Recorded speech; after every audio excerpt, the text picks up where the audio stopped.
Sometimes AI and technology is not exactly for the best. What do you mean by that? You know how they have this new technology where if someone leaves you a voicemail, it transcribes what the person said? Oh, yeah. Well, it doesn't always do the best No. at transcribing. So I see the phone call pop up. I don't know the number. It's telling me maybe somebody, but I don't know who the person is. Right. It turns out it was Dr. Kenji. And it says exactly this. Hello, this is Dr. Kenji, medical director at blank blank, Georgia. Our records indicate that it is time for your anal physical. Anal? You sure it wasn't anal? I'm reading it right now. It says it's time for your anal physical. Take a screenshot before you delete it. Now, I looked into this because I don't want there to be anything wrong with my anus.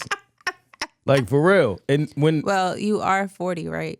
When you turn 40, you got to go to is it a colonoscopy? Sure. Or is that 45? I don't know when it is. But if you're going to bring up my age in order to embarrass me in front of the listeners, the least you could do is know that the age is correct. Okay? This has nothing to do with what I'm talking about. We're talking about my ass. How did we get to my age? Can we stay focused today? The doctor said that I need, first of all, what record do you have that tells you anything about my anus? What are the records indicating? That, nah, because I don't remember getting my ass checked. Oh, my gosh. I don't. And so I'm reading this like, nah. And then it says, our goal is to help you reach your goals in getting and staying healthy. What is my anal goal? What are your goals? I don't have an anal goal. I am anal when it comes to goals. But as far as I know, and I don't, we mean it's time for. I don't get an annual anal physical. What is an anal physical anyway? What is an anal, like, what would that even be? It's AI because they clearly meant something. How you know? How do you know? And then it keeps going and it says, in addition to animal physical, so now I got to get an animal physical also? What am I? Am I a dog? Am I a mutt? Do I have to? Should I take my time? What's the rush? Yo, it says that Georgia can serve your immediate care needs with same-day appointments. I can get this anal looked at the same day. Oh, my God. Did you know this? I did not know that. Are you anal about your anal? What? It says the call for their most accurate schedule. And I can use the website or any third-party site to book my anal appointment. So, of course, I actually listened to the voicemail. After you saw anal? Yeah, wouldn't you? Somebody told you it's time for your anal physical? And how you know it's time? Like, do we do it annually? What is it? Is it a summer thing? Like, you know what I mean? You gotta get your anus checked in the summer. What's really happening? Oh, my gosh. I happen to know that Dr. Kenji is Jamaican. Okay. So when I listened to the voicemail, your año. That's how she said it. She said it's time for your año. And I guess somehow the phone read anal from año. It was año. It was time for my annual physical. Annual. Not animal. And not anal. Okay? So I guess if nothing else, I'm starting the podcast off by telling you to always go behind AI and listen to the voicemails, not just what they transcribe. Because if not, somebody might be in your ass. And that's not exactly what you signed up for. You're welcome. Welcome to In the Moment.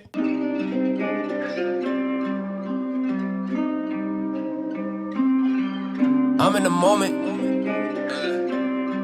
Stay in the moment. Yeah, hey, look, check. I'm in the moment. They try to hold me down, I just re-up and then I just reload it. Yeah, hey, look, stay in the moment. My name is Moment. I am your host. This is episode 303. The producer is riding with me, shotgun as always. Hey. I hope everybody out there is doing well. and having a good Wednesday as you start off your day with me. And scheduling your annual. I'm sorry. Both. Make sure you're getting your annual done and your anal. Did I say annual? You might be able to do them at the same time. I don't know. For real, do they check your ass as a woman when you go in to get everything done? It's like, because I know with y'all, it's a little different. It's a lot of parts. No, but yes, once you turn 45, actually, because I looked it up, you need to get a colonoscopy. That I believe applies to both men and women. Why are you rushing me? It's like you're excited about this or something. I'm not, but I mean, because of everything that's going on with our food, you know, it wouldn't hurt to start earlier. But I know some insurances don't cover that. So colonoscopy, yeah, we got to keep that on our radar. Even with the explosive diarrhea that everyone is getting from the lettuce, they still got to go in your, I mean, that don't just clean you up right there. Like a little explosion in your ass, that don't clean you right up. No. And you know, when the old heads, because the old heads be excited to tell you about the things in life that you got to get older and go through. They look forward to. Yo, they can't wait for somebody to be in your ass like somebody was in theirs, right? So when they used to tell me, young blood, when you get in your 40s, your 50s, this how's it gonna go down. I used to swear that in 30 years, they would have had figured out a different method by then. I was wrong, right? They still putting cameras in your ass. It has to be a different way. Yep. And then, you know, there's, what is it called? I don't know what it's called, but it's some gastro something where they put a camera down your esophagus to check all this. Wow. Yeah. At least you don't need a mammogram. Women, once you turn 40, you need to start getting, you should be getting mammograms. First of all, I've had a mammogram. You clearly didn't watch my career on the show. I been there, done that, sweetie. That was before me? Yeah. Okay. I had a mammogram. I ain't gonna tell you all the other stuff. If you was there, you saw it. Wait, so tell me about your experience with the mammogram, because, you know, you have a whole bunch of people that are probably turning 40 or are 40 and haven't done their mammograms yet. So tell us what your experience was like. Well, this is not where I planned to start. What do we have to look forward to? Listen, I went into a room. I can't tell y'all exactly how it's going to go when you're not doing it for radio, but I can tell you how it went when I did it. Yes, if you don't know this story or you are not familiar with this story, again, this is not where I planned on starting. I have a very, very good story lined up for y'all today, and it's going to present the question of what would you do if you came face to face with someone you knew for a fact blew up your car 15 years before that moment. That's the story I have today. That's a real story, and one of my really, really good friends is going through that. So I want to fill y'all in on this. Before we get there, when I had the mammogram, I was on a show, and for whatever reason, they used to do this Live Like a Woman Week thing, and I was not a fan of it. I have spoke about it on the show. I did not want to do it, but I was convinced because people felt like it would be, I would look like sour grapes if I didn't do it. And it was a whole thing. One of the things I had to do was a mammogram. It was probably, honestly, of all the things we did, it was probably the least uncomfortable. But so it wasn't painful? Not really. So there's a machine and there's a glass platform where you can rest something on, if you will. Oh, where you rest your breasts on as a woman. Okay. So it's a square glass, and it can go up or down. It can adjust, and then there's one on top. So it closes like a sandwich. Like a panini? Sure. Let's go with that. Apparently, the nurse was Sir Mix-a-Lot. She told me to throw him on the glass. You remember that song? Bop, bop, bop, throw him on the glass. You know, he used to make the little freak songs. He had all the freak joints.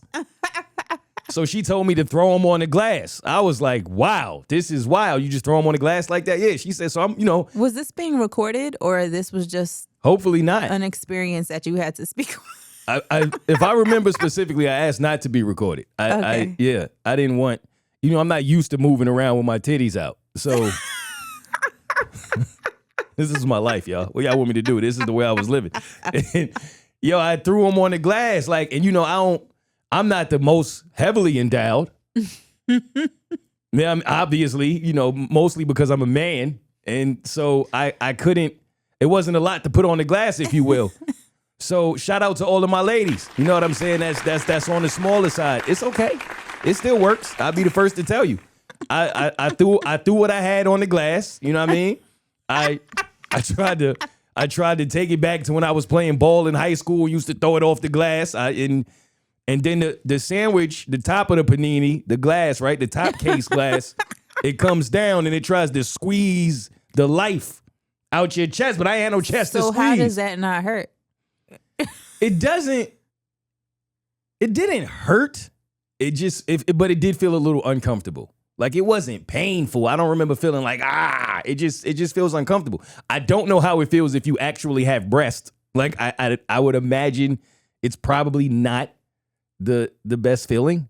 Okay. I've never had breast. I would compare it to if you are a woman with breasts to you ever had one of those dudes that's a little too excited about having two breasts in front of him? He doing a little too much. He a little aggressive with the chewing. You know what I mean? Like, I'm with the grabbing and the, maybe it feels like that. I really don't know. But that was it. Honestly, they squeezed down a little bit. I remember having to do both sides and feeling like, why? Like, I got the point from doing the left. Why do we have to do the right? Because you have to check both. Really? Really? It wasn't real. It wasn't real. It was. Were it was they to laughing? Yeah, they was getting a kick out of it. They got a kick out of all of that. And I understood what women go through by just doing it with the left. I didn't have to do the right. Did you go alone or did someone? I had no one to support me. I had no significant other. I had nobody. I'm throwing titties on the glass alone, yo. Yes, I was alone in the studio with all of my coworkers, if you count that. Oh, they brought the machine to you? Yeah. You thought we had to go to the... Nah, we don't go waste people's time like that. Not that bad. Which I don't even know if it's the same machine, because I just thought about that. They had the to-go joint. Right. Like, I had the to-go mammogram. It was, and that was it. I stood up and, they squeeze you a little bit. They stop, and I guess they give you the results of whatever. Yeah. Okay. Well, at least you haven't had a pap smear. Or was that a part of... What is that? Was that Papoose' last album? It sounds... What? No? No, that's the annual checkup that women go to. Normally, I don't know, when you're 18, 17. Yeah. I know what it is. I'm kidding. But that's how it goes down. So shout out to you. I hope you all out there taking care of your bodies, being healthful, being mindful, getting checkups, especially the men out there. I know that's tough. A lot of us don't do that. But the ladies, y'all got a lot of moving parts that you need to hold it down. You got to keep it together. All right. So to everybody who listens to In the Moment, who supports us, thank you. And we support you back by telling you to make sure you're getting your ass checked. It's important. All right.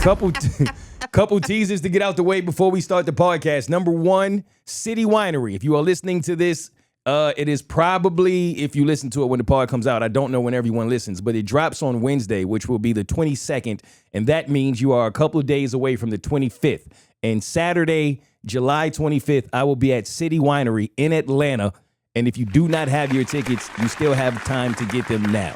Everybody waits last minute. So hopefully there will still be tickets available by the time you go and try to get some. But City Winery, Saturday, July 25th is going down. This is probably my 18th time being there. I don't even remember anymore. I have so many specials, but I'm going to have new material. I have a whole year's worth of things to tell y'all, and I am very excited about it. And I hope to see every single person who listens to the podcast at the show. A lot of y'all just be listening from wherever you listen to. Don't come to the show. Pull up on me and bring somebody so that I can meet y'all in person, please. Can't wait. And you have a lot of listeners out here in Georgia, because we look at the numbers and all, like, your top listeners are in Georgia. So hopefully we'll see them out there. Yes. Why y'all not coming out? The numbers in Georgia tell me that City Winery should be sold out on Saturday. So if you are listening and have no plans to go to the show, I'm not speaking to you for 2 weeks. I just want you to know that. Episode 305, we might be able to figure something out. But until then, I'm not speaking to you. I need y'all to come out and support me. I want to meet y'all. A lot of y'all always tell me, I missed it. It's been 18 shows. How many are you going to miss? At 18, the shows could get a pap smear. And it's a little earlier this time. It's at 7 p.m. I think you normally start around 8. So, you'll still be able to get home at a decent time if you have a sitter. Yeah. Bring the kids. Bring the dogs. And I have giveaways all of the time. So if y'all hit me saying more times is tight, It's a little hard right now. I have giveaways all the time. Patreon, we got 10% off. I usually give free tickets to Patreon members. I know y'all think like I just said times is tight. I got to pay for Patreon. That's a fair point if that went through your mind. I also give tickets to people who just reach out to me. That don't mean all y'all gonna come reaching out to me, but I'm just throwing that out there. If you happen to be listening to this, you do want to come to a show, times is hard, reach out to me. If I see it, I got you. Don't worry about it. I want y'all to all come out and have a good time. So like I said, I hope to see all of y'all Saturday. Also, Mornings with Mo, every Tuesday and Thursday morning is lit. So lit, in fact, that a lot of y'all have reached out and said that you have to do it at 7 in the morning. And I thought to myself, you know what? I don't. Times are changing. Everybody is not in their car driving to work or to daycare at 7 in the morning like they normally would be. A lot of people work from home. A lot of people's situation is a little differently. So we decided to ask the listeners to take a vote, and y'all voted. Y'all said 8. So 8 a.m. Tuesday and Thursday, I'm going to go live for an hour, 45 minutes to an hour, just to talk with y'all and chat about life, culture, media, whatever else is going on. All right. So Saturday, July 25th, I'm at City Winery. Pull up on me. Tuesday and Thursday mornings, 8 a.m. Mornings with Mo. Pull up on me. Tune in, and that's free. Oh, that's the best part. Man, that's free. All right. Sometimes closure is not about finding the person who hurt you. Sometimes closure is about coming to the realization that they stopped controlling your life and your emotions a long time ago. And when should it stay there? When should that be the victory? When should that be the win? When someone has done something to hurt you, to betray you, years go by, and you still got that little pilot light that's lit in the back of you because you're not over it. But yet you do realize at the same time that reacting to it or feeding into it, to a certain extent, they still have control over your emotions and over your day, over your life. When do you let it go? When do you strike back? A good friend of mine is asking himself that very question right now. Did he ask you for advice? Not really. He, this friend this is my dude too. He gonna do what he want to do. Now he may hear you out, but he's gonna do what he wants to do. He's always been that way. That's who he is. And that's pretty much everyone though, because if you think about it, your friend, your family member may call and ask you for your advice. What do you think I should do? And then still do whatever the hell they want to. Yep. Some friends listen, some not at all. I'm done giving advice after this weekend. My old man hit me. He doesn't even watch football, soccer, whichever you call it, at all. The only time he ever watched the game was the game that USA lost because the goalie kicked the grass instead of the ball and embarrassed us in front of the whole world. But he hit me. Yo, it's the World Cup. It's the finals. I'm in Vegas. What should I do? And I told him I bet on Spain from the jump. I actually told y'all, if you remember, I said from the very beginning of the World Cup, I got Spain. And this is the first time in a while where my prediction was right before the tournament even started. But the Messi magic got in the way. It got in the way. I was watching the whole, it just, you kept seeing what Messi was doing when the lights was on, and something inside of me was like, I've never bet against this man, and I've never been wrong, and I'm not going to start now. This is the last time we're going to see him in this situation, possibly. The magic is about to happen. We are about to witness the Messi magic.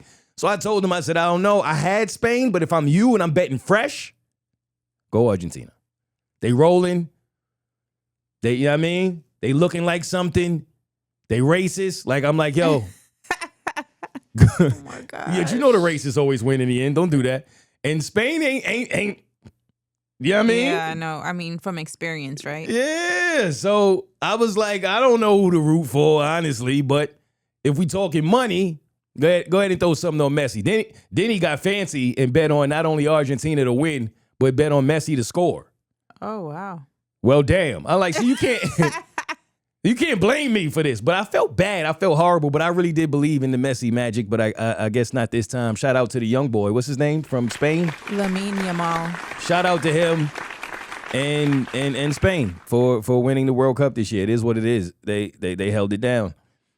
And now Messi has to ask himself, do I let it go? Or do I go to get these knees done? Mm-hmm. And come back in another 4? sometimes you got to let it go. You got to know when to fold them. And that's similar to what my dude is going through. So to give y'all some backstory on exactly who my friend is and who the ops are that he is now considering, how do I say this in a polite way? Unaliving? I don't know. What's the politically correct way to say that somebody wants someone to sleep with the fishes? Extinction. Okay, that's one way. She's clearly been dealing with a lot of ants and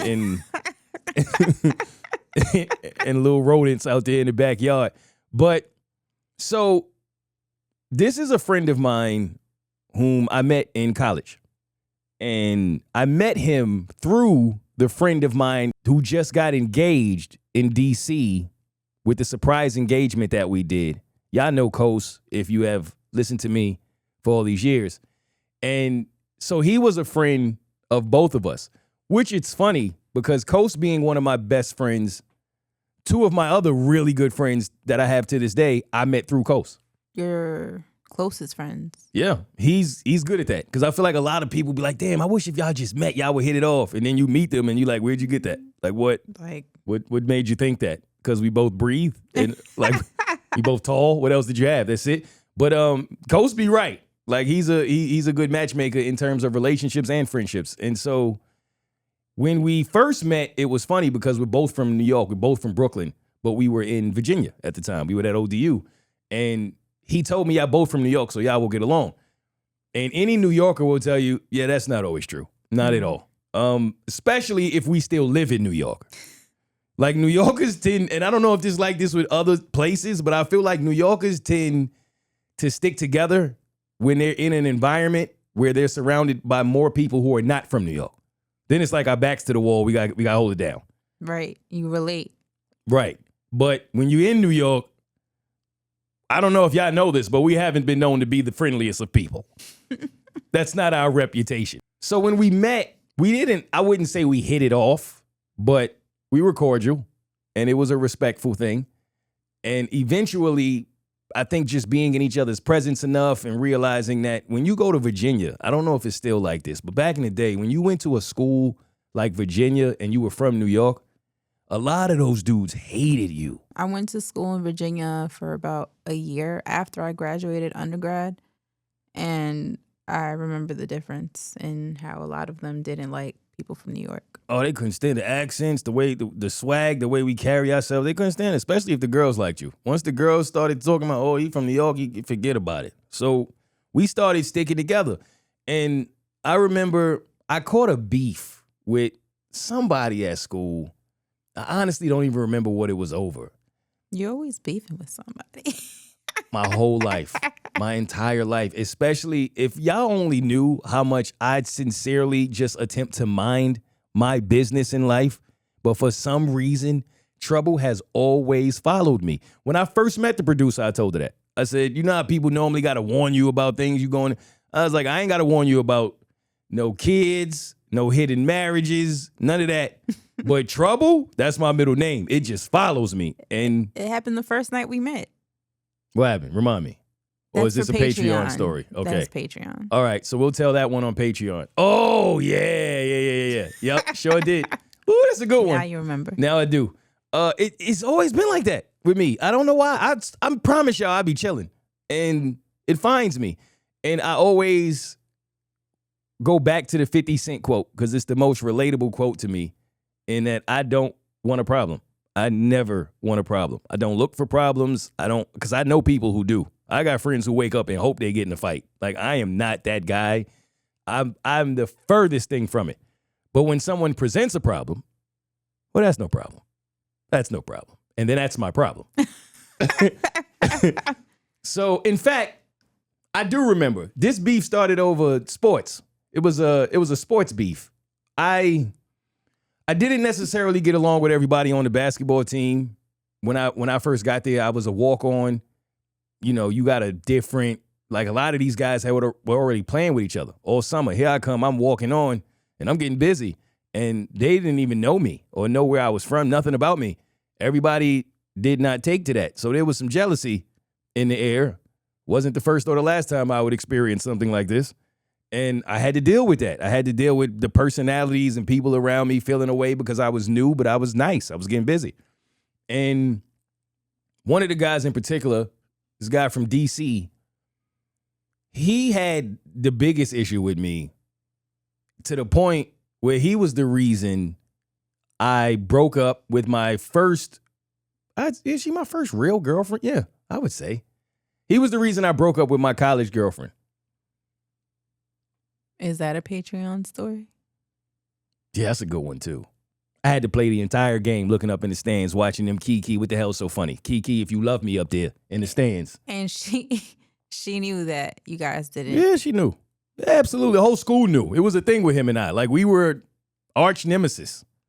Interesting. And he did it on purpose. Obviously, like, he wasn't playing because he didn't make the team. So he had to sit with the people watching the games, and she's sitting there and he going sit next to it. And I'm like, so my whole thing was, again, I'll save that for Patreon. Woo, was I hot though. So him and I have this beef. Though everybody knows it now. It's a thing. No matter what we were playing, we would beef about it. Whether we were playing football, basketball, just in the weight room, he was always trying to, you know what I'm saying? And I think when you get older in life, you mature and you just ignore people like that. I had to ignore a few people in my life that ants to an elephant, just annoying, right? Just trying to get in the way, trying to get in your space and do anything to ruffle your feathers because they just don't like you. You rub them the wrong way. He was one of those guys. And I'll never forget. So my friend and I, let's give my friend a name because I don't like when we friend. Bob. Another name. Give him some swag. Let's call my friend Tom, and let's call the guy who blew up the car Jerry. Got it. So Tom and I were like right at the point of becoming cool. And I remember he called me. It was a random night. He called me from like IHOP or something like that. And he said, yo, you know so-and-so? And I said, yeah, I know. I'm familiar. He said, he up here talking about you to the point where I was like, why are you talking about this man? He's not even here. Like, why y'all, you know, it was weird. Like, they didn't know that Tom and I were becoming friends. We weren't best friends yet, but right. And I just thought that was so stand-up that I know people who have friends that have been friends for years and wouldn't do this. In fact, we've experienced it. But he called me just to let me know. He said, yo, this dude's in here talking crazy about you. I don't know why, what y'all got going on, but I heard him. And so I checked him for it. I said, yo, that's my man. He said, you want me to do something? I was like, what you talking about? He was like, I can handle it. Like, I can handle it right now. I got 3 people with me.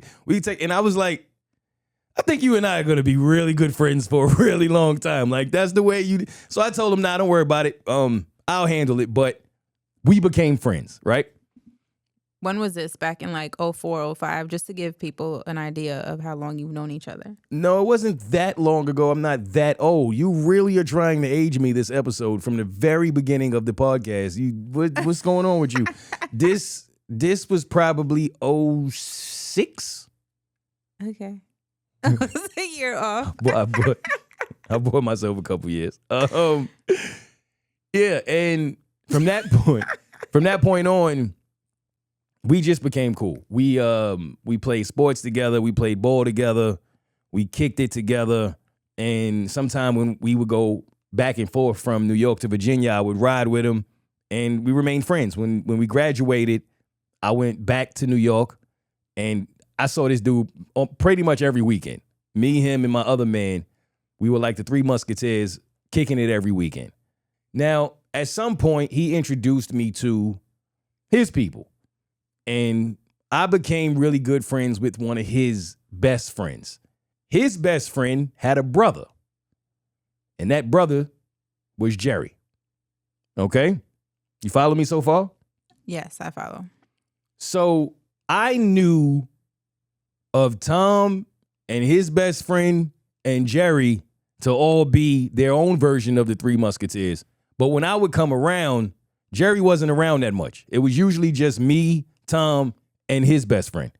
Why wouldn't he be around as much? Did he not like you, or Nah, that's just the way it worked out? That's just the way it was. He wasn't really to go out like that type.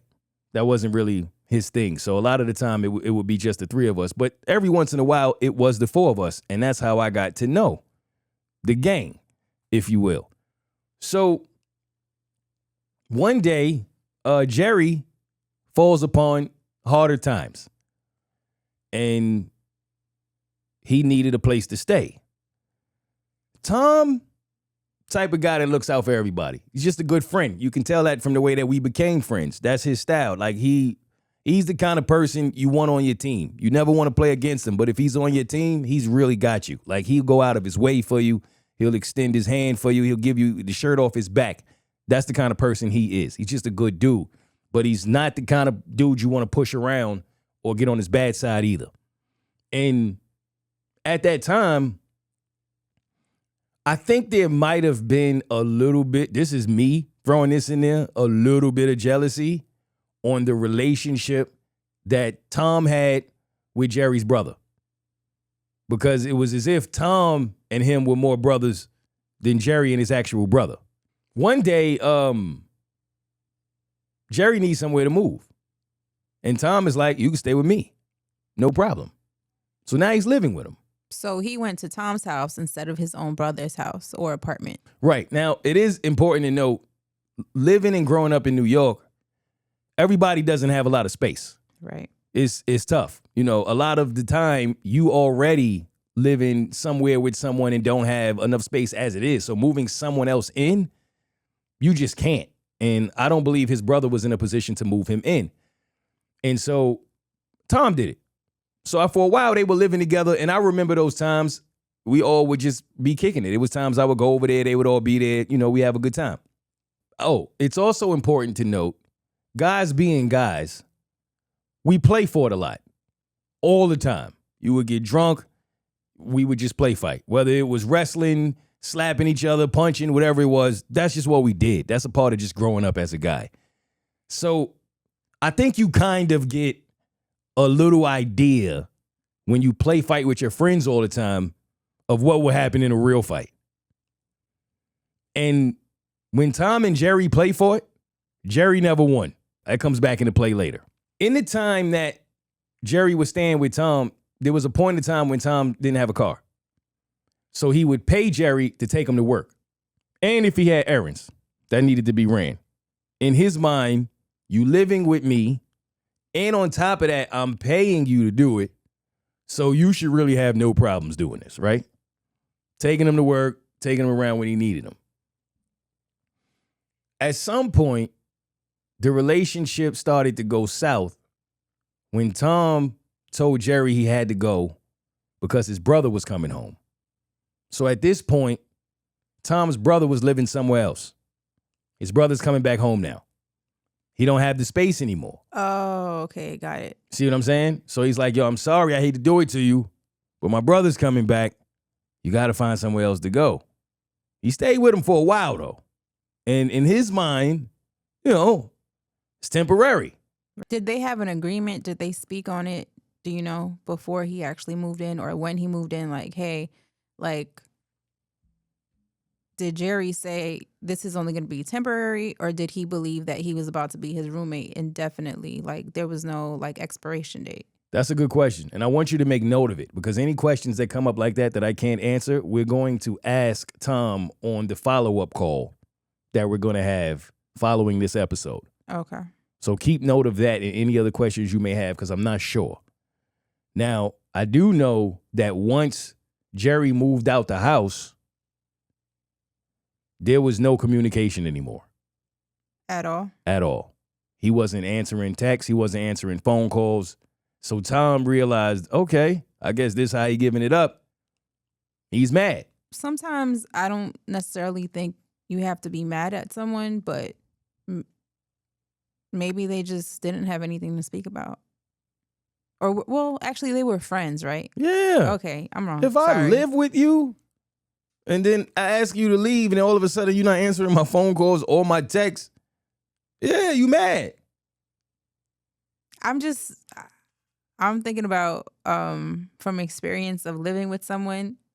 We lived together, but we didn't interact too much because we wouldn't be in the apartment at the same time. We don't speak often or really at all right now, but there's no negativity there. Did you kick this person out of your home? Because, No. well, that might have been a little different of a situation. Okay. Right now to me, and maybe this is my mature brain, right? Because this incident happened 15 years ago. Obviously, everyone was younger. Mm-hmm. I don't think you can be mad at someone if they actually let you stay with them and then their brother, their mother, whomever, now has to come live with you and you don't have the space. So you tell them, I'm sorry, but you got to find somewhere else to go. I do think the details are important here that we may be missing, and I have to go get them. Because was he paying rent? I don't believe he was, but I do want to clarify that. If you're not paying rent and then somebody tells you, I'm sorry, but you got to go, you can't be mad at them, to me. Oh, yeah, no. If I am paying rent, though, and we had no agreement, and then all of a sudden you come and hit me with the, yo, you got to go, I'm going to feel away. I'm going to feel away. And I apologize for not asking that question because I should have gotten that detail, but I didn't. But from the story that I got, I don't believe he was paying rent because he couldn't afford to pay rent. That's the reason he was staying. You see what I'm saying? Okay, yeah.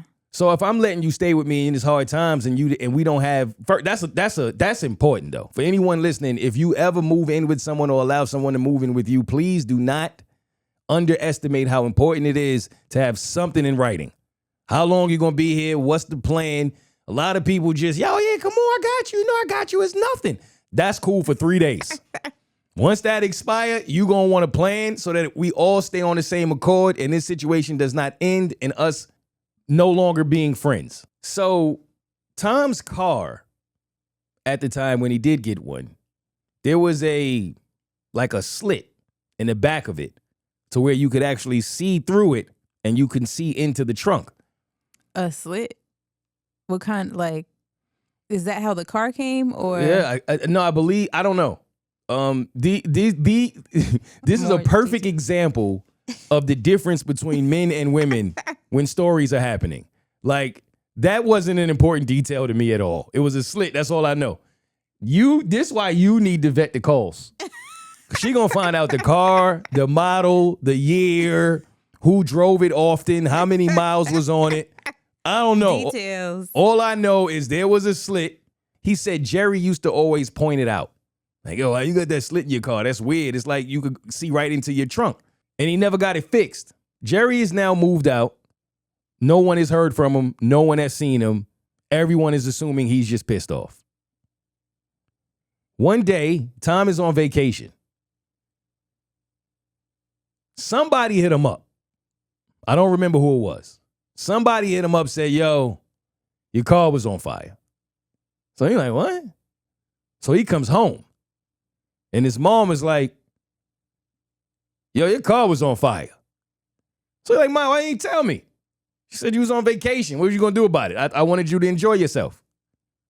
If you are on vacation and your car is on fire, do you want the person who sees your car on fire to reach out to you? No. It's going to ruin my vacation. And when I get back, I'm still going to have, what can I do to stop the fire if I am not there? Even if I was there, if I didn't have a fire hydrant next to me and the appropriate hose, what can I do? I'm with you. I agree. Outside of it being something with your children, if it's not my children, don't call me while I'm on vacation. I have another one for you. What? My wife? She'll be fine. Oh. My friend's sister was on vacation with their cousin. I believe they went to Africa. So it was a long trip, a long flight, right? As soon as they land, they found out that her dad passed away. Ooh. Her cousin's dad passed away. Oof. So they flew right back pretty much within 24 hours. They didn't even get to spend a full 24 hours there. This might sound harsh, if I'm not going to miss the funeral, why tell me? Honestly, if God forbid someone passes away, especially someone who is going to be a life-altering situation, right? You lose your parents. Yo, if I got one more day on vacation, 2 more days on vacation, and the funeral ain't for another week or 2 anyway, do not tell me these are going to be the last 2 days that I have of not knowing this information. The rest of my life is about to suck. I don't want to know. I do not want to know. I would not be mad at anybody for saying, yo, I just want you to enjoy your last 2 days. If I get back and that's the news I'm getting, I'm so consumed with the news that I don't care why you didn't tell me. I may say it. Why ain't y'all tell me? But in the moment, you may not understand it, right? But looking at it overall, I get why you don't say anything. So 2 things. One, what if they didn't pass away, but they're on the verge of? Would you want that call? That's different. Okay. You have to make that call. That's what I'm saying. If there's still something I can do, there's still something I can do in that situation. I can still see him. I can still now. If you tell me I had a couple days to see him and you didn't say nothing, you going where they going? Where they at? Gosh. Nah, for real. God forbid. God forbid. But you can't do that. No. But if they gone, yeah, there's nothing you could do. What about the dog? What if the dog goes missing while you're on vacation? That actually happened to us when I was a kid. What would you do? What would you want? My sister told us. I would want to know. Again, God forbid, something happens to me today. My old man is in Vegas right now. You gonna call him and tell him? I don't know how I would handle that. That's difficult. I'm not doing that. If someone, no, enjoy. Yo, listen, you are about to come back to a shitstorm. This is about to be a nightmare when you get back, and it's not going to stop. The pain is for the rest of life now. Get these 2 days off. I'm going already. You know what? Actually, back to me finding out about my father. So we knew that he wasn't going to make it pretty much 48 hours beforehand. Before that, we thought he was going to be good. He was going to come home and everything. So my sister and I were the only ones that were still here in the U.S. And we took a flight. I still had hopes. I thought that he was going to pull through like he always did. And my sister didn't tell us. My aunt and cousin picked us up from the airport. They didn't tell me. We found out as soon as we walked through the house. So yeah, I guess because they gave us a few more hours of not knowing. Yeah, I think. And after that, my whole world changed. I don't think there's anything wrong with that. I don't. I can understand how someone may be upset because they found out later, but I personally don't think there's anything wrong with that. There's nothing you can do. And if I'm the person that's going, don't ruin somebody else's. Nah, don't do that. Like, and I know, and you and my father are similar people in that way of when y'all got some bad news, it's like money to them. Like they can't hold it. They can't hold the water. They got to let you know. Y'all. So every time y'all call or like my name or call me on a phone, I answer with anxiety because I know how bad y'all want to tell me some bad news. Y'all can't wait, boy. It's not, I want to tell you bad news. As soon as I have some type of news, you're the first person I go tell. So how that's different, yo? How that's different than what I just said? If it's good news. How that's different? Okay, it's all news. Got it. But the focus is the bad. You act like saying it. I do it with the good too makes it better. No, handle them differently. Run in screaming with the good news. I've tried. I think I'm doing better, but you may disagree. No, bad news. You're not. That's the bad news. Nah, and it's not even. It don't even always have to be bad news. It could be like, y'all know when y'all got 10 things on your to-do list and you already knee deep in it, overwhelmed, and then here comes somebody putting 3 more things on it when you could have let me get through the 10. That kind of news. But anyway, I'm siding with his mom on, what were you going to do about the car? Not that he had an issue with any of this. I'm just parting, and I thought it was a good stopping point for a question. Now he has this information. He knows immediately who did it. His mind is like, I know exactly who did it. This dude been talking about the slit, right? He's upset. He's angry. Feels away. He did this. Now, he's obviously doesn't have the proof, but he knows he did it. As life would have it, Jerry has a baby mother who does not think too highly of him, mostly because he's a deadbeat father, allegedly. Tom's mom still has a good relationship with Jerry's baby's mother. You got me? I got you. So the baby mother found the clothes and the evidence. She found a bag of evidence that Jerry left behind after he blew the car up. Wait, what? Uh, Where? In their home. Because it turned out the whole time Jerry was staying with her. So they don't even like each other. So imagine how mad Jerry is at Tom that in his mind, Tom kicked him out. Now he living with his child's mother and he got to be a damn father. The last thing you could do to a deadbeat father is make him be a father. He gonna hate you. He gonna want to blow your car up. So this is a perfect example of how the same story gets told very differently between two people. Because you let Tom tell it. This was my man's brother. He my man, but he ain't even my man's man. It's my man's brother, right? He need a place to stay. His brother don't hold him down. No one else holds him down. I do. I tell him, I got you. You stay with me for a significant amount of time. I'm paying you because you don't have a job to take me places because my car is down. When in reality, I shouldn't pay you anything because you're staying with me rent-free. The least you could do is take me to work. Well, he could give him gas money because how else is he going to put gas in his car if he's not working? That, and it's not like he kicked him out just, I can't deal with you anymore. His brother was coming. And his brother lives there when he's in town. That's his brother's home. So what you gonna do? Your hands are tied, right? I get it. Now, if you let Jerry tell the story, you brought me in your home. You made me drive you all over the place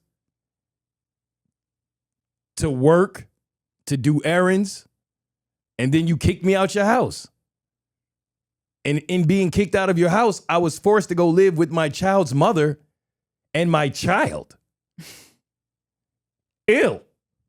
You forced me to be a man. You forced me to grow up and be a man. And the mother of Jerry's child reaches out to Tom's mother and says, I found a bag of clothes and whatever else was in the bag. It appears this is exactly what he used the day that he set your son's car on fire. She told on him. What gave her the idea that that's what he used the day the car was blown up? From you could smell it. You can, okay. He was dealing with a fire. Okay. And if you've ever dealt with a fire, it's pretty easy to tell. It's a certain distinct smell. Yeah, for sure.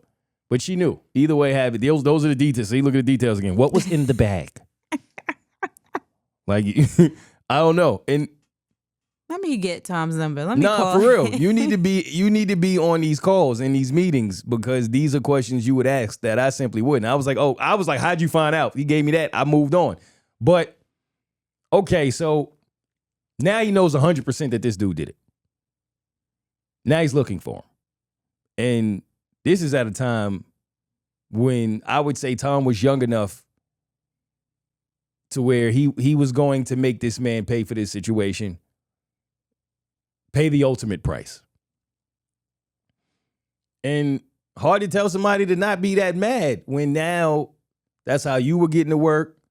That's how you were getting your mom around. You lived here and knew how much that car meant to me by the time I got it because you were the one taking me around before I had it. So now I can't do what I got to do for my family. I can't do what I got to do for my mom because you in your feelings so much that you went and blew my car up? Who even thinks to do that? I feel That's not a scorned woman. For real. I mean, he could have just busted his windows versus blowing up his car. Word. Ain't that what Jasmine Sullivan told him? Yes. Why he ain't just listen to Jasmine? Just bust the windows. Put a banana in a tailpipe. What happened to that? This man went full-blown how Stella got her groove back. Throwback. What was that? Thin line between love and hate? When did she just throw the match and just walk off? That's what he did. Here's where this story gets a little crazy. So in this time, from what I know, Jerry flees the state. Once he finds out that Tom has found out that it was him, he disappears. We have no idea where in the world is Jerry San Diego. Waiting to exhale. That's the movie. Yes, waiting to exhale. That's it. Well, at this point, Tom is waiting to exhale. And he wants to put hands and feet on Jerry. Jerry's gone. Nowhere to be found. No one's heard from him. He has disappeared off the face of the planet. And it makes the relationship between Tom and his best friend awkward because that's his brother. So he know. It's like, I know you know where your brother is, but he's not going to tell him. That's wild. I don't know. I don't think I would be able to be friends with him anymore. That happened. They don't speak. Oh, okay. And that's one of the reasons. Like he doesn't, it's just an awkward situation now. And they were best friends. But you're in a tight spot. Randomly. Y'all, this is so random. One day, I'm in Virginia. And one of my cousins, like, yo, what you doing? You in town? I'm like, yeah, I'm here. And she like, yo, one of my girls has a pool and a couple of us are going over there just to kick it. Do you want to come? I'm sitting in the house doing nothing. Bet. Let's get it. She come pick me up, take me to the house. Mind you, I don't know who's all going to be there. All I know is my cousin. I get to the pool party. I meet the person whose home it is. How you doing? I think her boyfriend was there. How you doing? Nice to meet y'all. I'm chilling. Then another person walks out. I'm looking. I'm like, this dude look familiar. Where do I know this dude from? You guessed it. It's Jerry. What the hell? What are the chances of that? How many years later was this? This had to be, I would say 4 or 5 years now since Waiting to Excel. And yeah, about 4 or 5 years since I want to say the car incident happened. And he saw a ghost when he saw me because he knows I'm still close to Tom. He know that's my man. So he saw, can you imagine what went through his head? Like, I know that's not Mo. There's no way in hell. And I'm sitting over there like, I know that's not Jerry. I'm surprised he didn't run because obviously he ran from New York, so he was scared. Yeah, he was scared to death. And I could tell. Now, mind you, at this time, I knew that I didn't know the full details. Tom and I, we spoke all the time, but at this time we weren't speaking as much often as we used to, right? Because I had moved. My life was different. And you grow up. But he told me like, yeah, I ain't really rocking with him no more, but he didn't give me the details. That's not Tom's style. He'll just tell you like, yeah, I don't rock with homie no more. And that's all you'll know. And if he wants to tell you more, he will. And I don't pry. So, it is what it is, as y'all can see. And so I knew something was off, but I didn't know how bad it was. So I'm like, what up? So he's like, yo, what's up? And I could tell it's just not the same. He's not giving me the same energy. And I played it off because I didn't know what to do with it. So I think he's trying to feel me out to see if I know. So I go in the back and I return the favor that I got back in college and told Tom, yo, you'll never guess. You'll never guess who I just ran into. So he's like, oh, I'm like, Jerry. I said, Jerry, where? In Virginia. In Virginia? What are you doing there? It's the whole thing. So I'm like, yo, bro, my cousin asked me if I wanted to come to a pool party. Your man came out with trunks on like it was sweet. What you want me to do? What you want me to do is I can return the favor. You want to go deep fish diving? What you want me to do? So he said, yo, bro, I really appreciate that, but this is something I really got to handle on my own. You can't do this. I said, not a problem. I could hold him in the water till you get here, but you, let me do it. So he's like, nah, that's not how we move. I got him. Don't worry about it. Just enjoy yourself and act like nothing is wrong. I said, are you sure? He said, yeah, I don't want him. He said, act like I don't even care anymore. I said, all right, you got it. By the time I got off the phone, he was fully dressed. And he's like, yo, I got to go pick somebody up. I was like, I bet you do. Right. I bet you do. So he left. That's the last time I saw him. He was terrified. Terrified. And again, we'd all play for each other. He lost all of the play fights. He knew. So he knew what time it was. Off of the sample alone, he was full. He didn't want the full meal. He did not want the full platter. The sample was enough, right? So he leaves.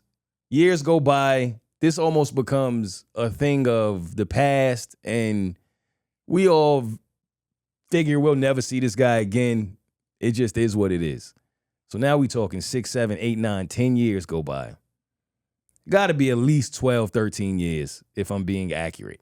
And ironically, when I was in New York for the Knicks parade, I was just with Tom at that time, kicking it, chilling, reminiscing on old times all night. We just kicking it. And about 2 weeks later, I get a call from Tom saying the same thing I had said to him. You'll never believe it. So I'm not even thinking of Jerry. Jerry, the last thing on my mind. I'm like, what happened? He said, yo, my sister just ran into Jerry. No. My sister just ran into Jerry. Where does Tom's sister live? Brooklyn. Okay, so he was in New York. They in New York. Wow. They in New York, right? Now he finds out 2 things, interestingly enough. He's been in New York for a while because his brother also ran into him before his sister did.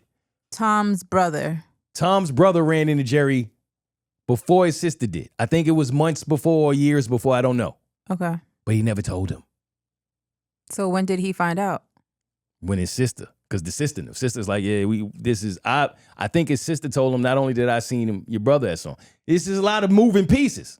So Tom is a little upset with his brother. Because 1, why you didn't tell me you ran into him? And 2, why you ain't do nothing when you saw him? Probably because he knows his brother and knows that his reaction to that wouldn't be the best. That's exactly why he didn't tell him. So he's trying to protect him from himself. But is that the right move? Depending on the situation, yes. Because you want to protect your loved one, knowing that, they might go do something crazy. This may be foul because there really is no right answer here, I feel like. I don't think I would be able to hold that from my brother, but in knowing that my brother will probably end up in jail or even worse, if he knew exactly where he was, I might not have told him exactly where he was, but I would have told him I saw him. I would, because just if for no other reason, I want you to know he's in the same city as you because he might see you.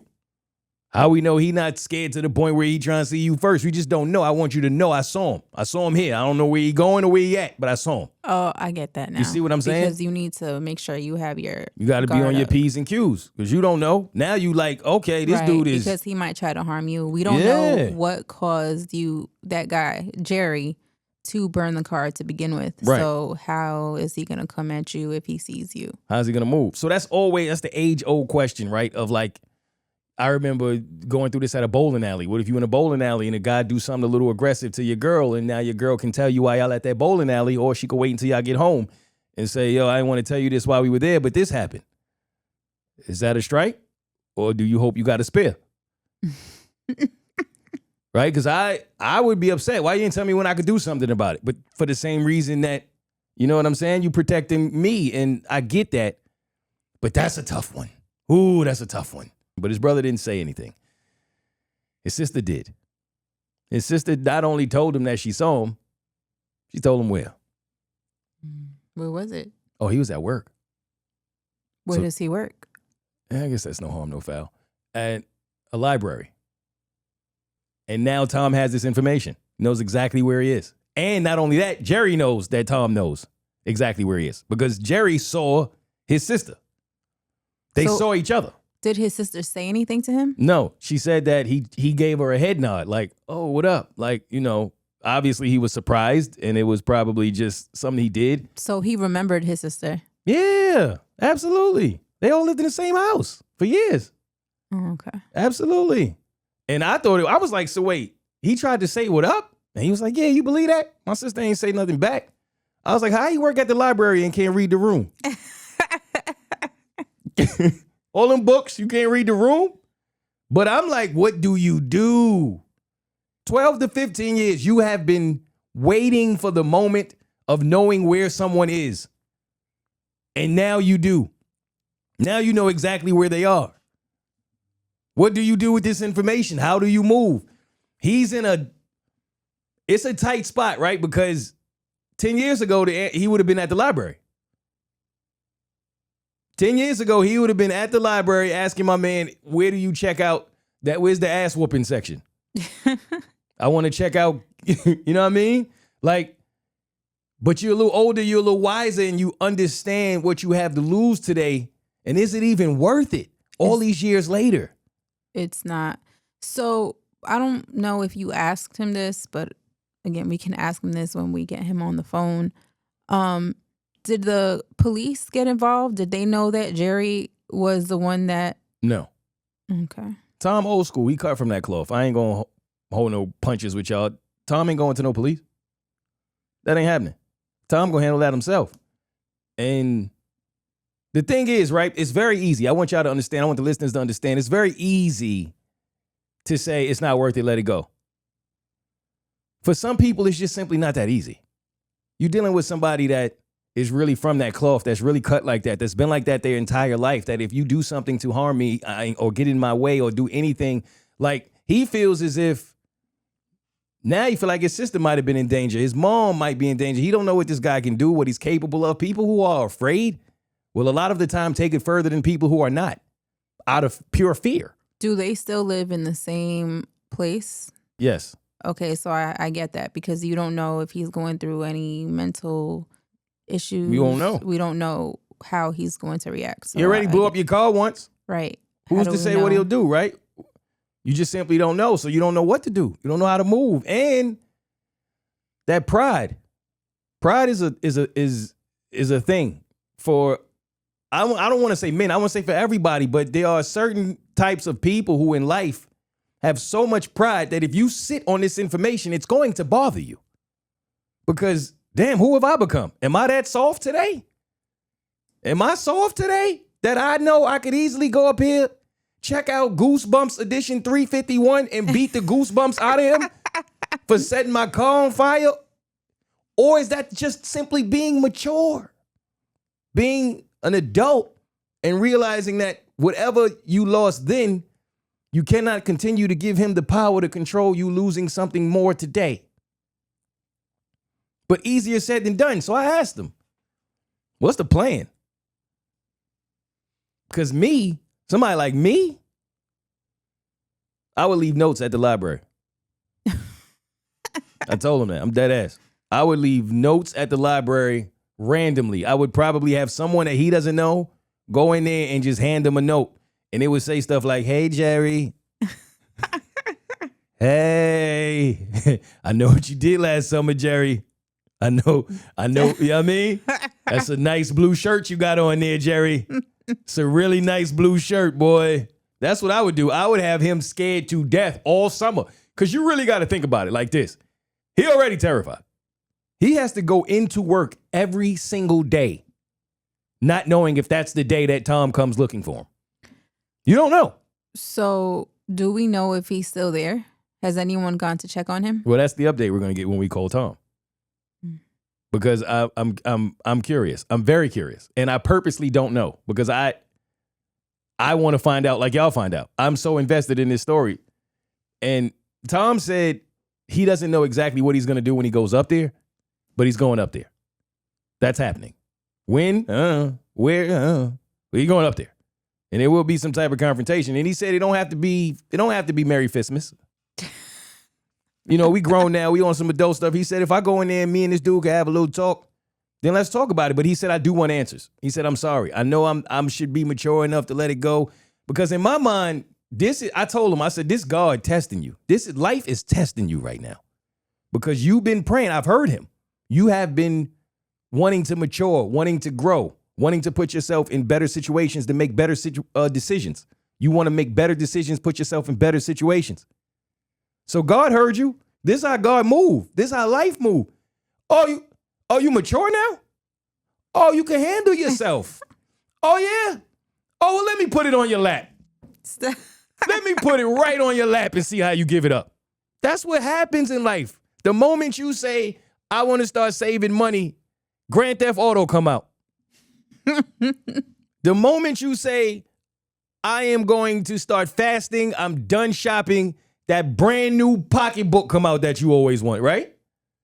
God gonna put it on your lap. Always. So he said he's mature now. So God said, oh, okay, well, he had 351 West 4th Street then. What's this?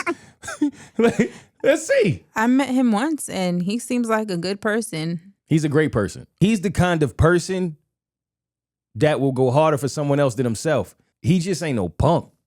Far from it.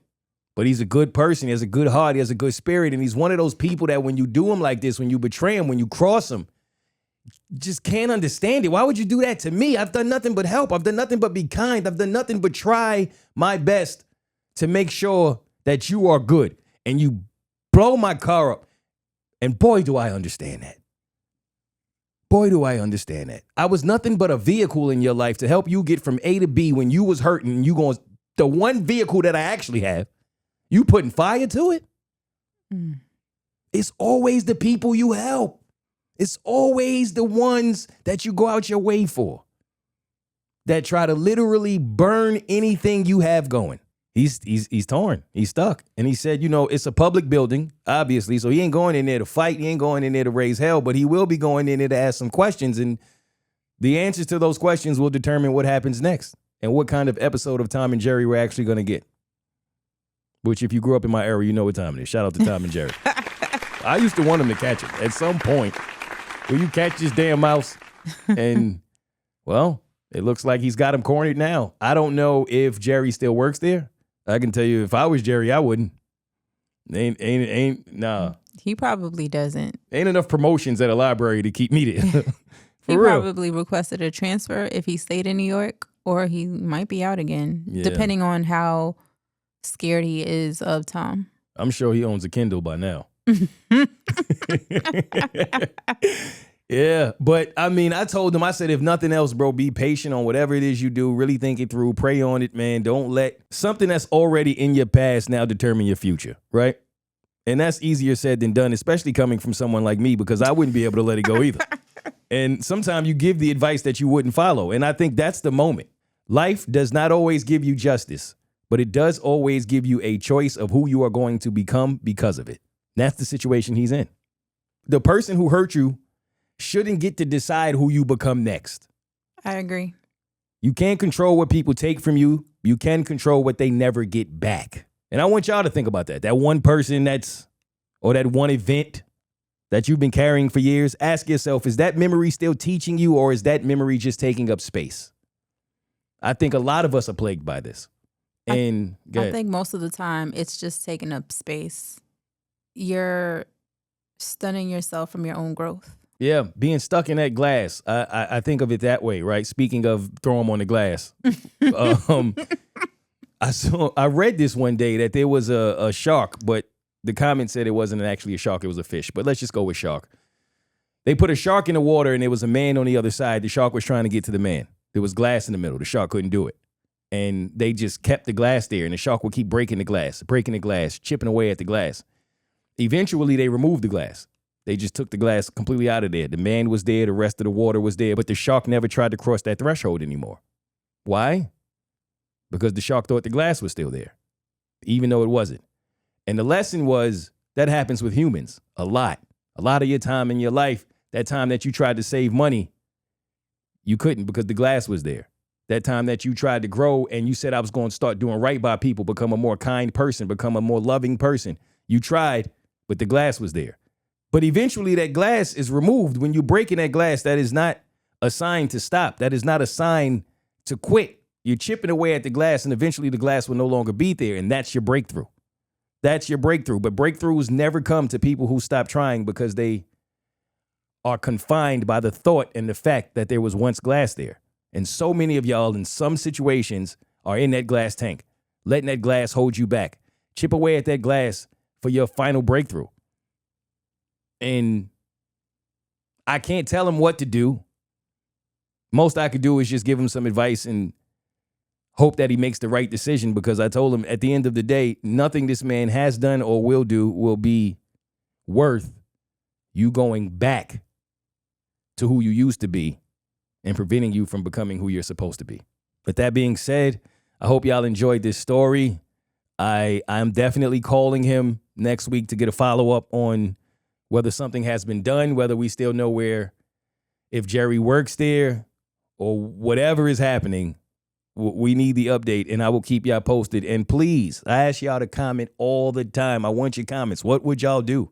In all sincerity, if you were Tom, if you were Jerry, what would you do? Have you experienced anything similar to this? And other than that, I hope you guys were able to take something from it. So as always, thank y'all for being here. I hope you enjoyed this episode of In the Moment. And I will see y'all on the flip side. Anything I missed? Don't forget to schedule your annuals. Don't forget to schedule your annuals. There it is. That's straight from the producers. All right, from the producer's mouth to your anus. Schedule your annuals. Next week, bitches.